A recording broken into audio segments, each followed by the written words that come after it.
Bonjour, aujourd'hui nous parlerons de Marie. Combien de fois ai-je entendu, vous autres les protestants, vous ne croyez pas en la Vierge Marie? Alors, est-ce que nous croyons ou pas en la Vierge Marie? Si nous n'y croyons pas, pourquoi notre Église a-t-elle accepté l'enseignement du symbole apostolique qui dit « Je crois en Jésus-Christ » notre Seigneur, qui a été conçu et qui est né de la Vierge Marie, mais aussi le symbole de Nicée qui dit que Jésus s'est incarné en la Vierge Marie. Si nous ne croyons pas en la Vierge Marie et nous récitions son action d'avoir porté Jésus dans une confession de foi, nous serions hypocrites. Je n'ai pas lu dans la Bible que Dieu aimait l'hypocrisie. Alors, que croyons-nous de la Vierge Marie? Les symboles cités le disent.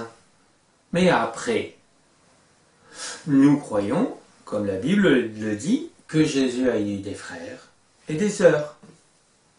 Jacques et Jude, les auteurs du Nouveau Testament, se disent demi-frères de leur aîné. Cela nous est dit dans Jude 1, de la part de Jude, serviteur de Jésus-Christ et frère de Jacques, à ceux qui ont été appelés, qui sont saints en Dieu, le Père et gardés pour Jésus-Christ. Je vais ici ouvrir une parenthèse à ne pas confondre avec Jacques le Majeur, le frère de Jean, celui de la transfiguration. Ce dernier est mort en martyr. Pour les amateurs en archéologie, nous parlons de ce Jacques, frère du Seigneur, dont le tombeau aurait été découvert. Est-ce vrai? Est-ce faux? Et si c'est bien le tombeau de Jacques, frère du Seigneur? Et fermons la parenthèse. Au sujet de Marie, est-elle montée au ciel après sa mort? Je ne sais pas. La Bible ne le dit pas, mais cela me fait un jour de congé en plus.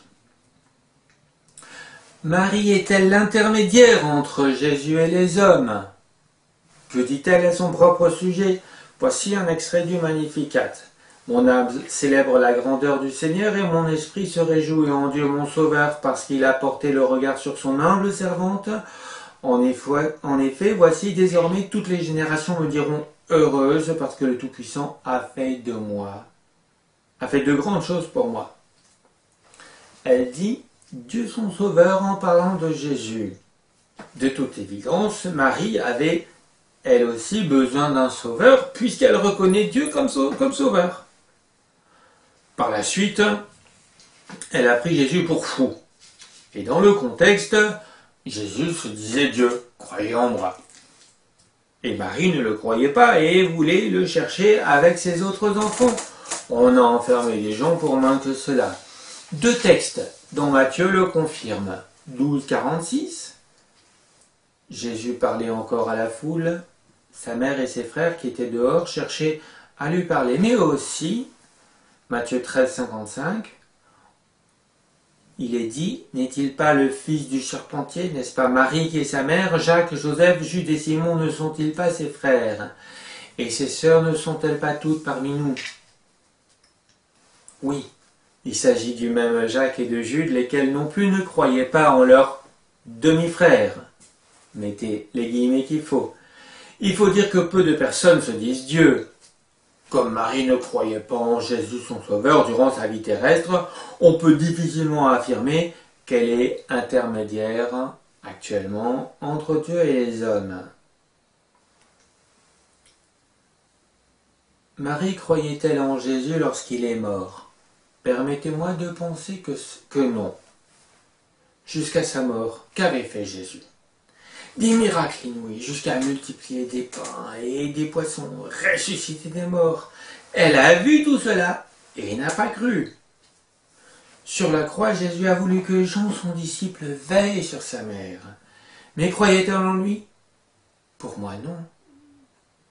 Du reste, cela fait écho à l'incompréhension ambiante des disciples qui n'avaient pas vraiment compris ce que Jésus était venu faire sur terre, sauver le monde du péché pour pouvoir adorer Dieu par Jésus-Christ, selon l'Esprit. Marie a-t-elle fini par croire en son Fils après la résurrection? Faisons un peu de théologie.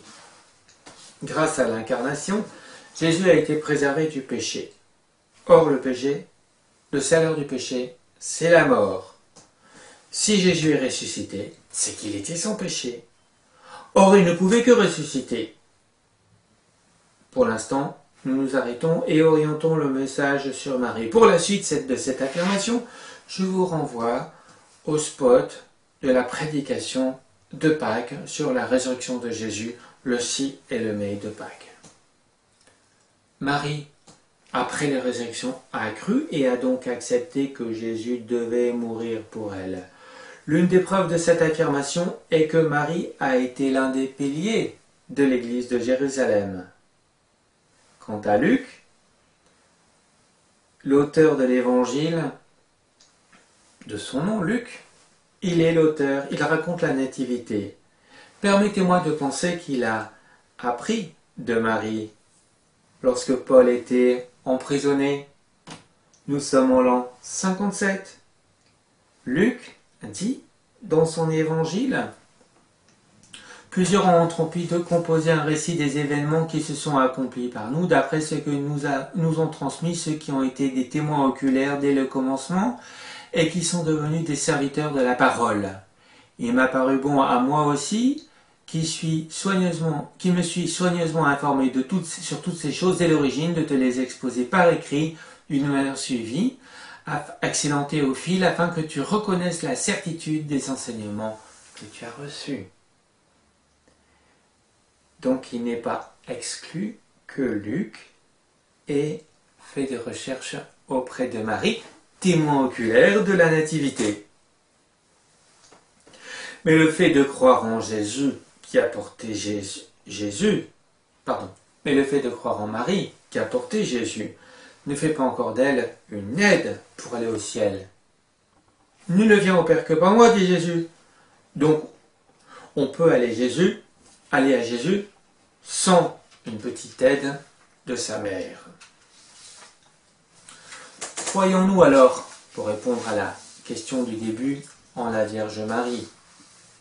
Oui, nous croyons, tout comme elle est, tout comme nous, que Marie avait ses faiblesses. Nous ne croyons pas qu'elle est restée vierge à la suite de son premier accouchement.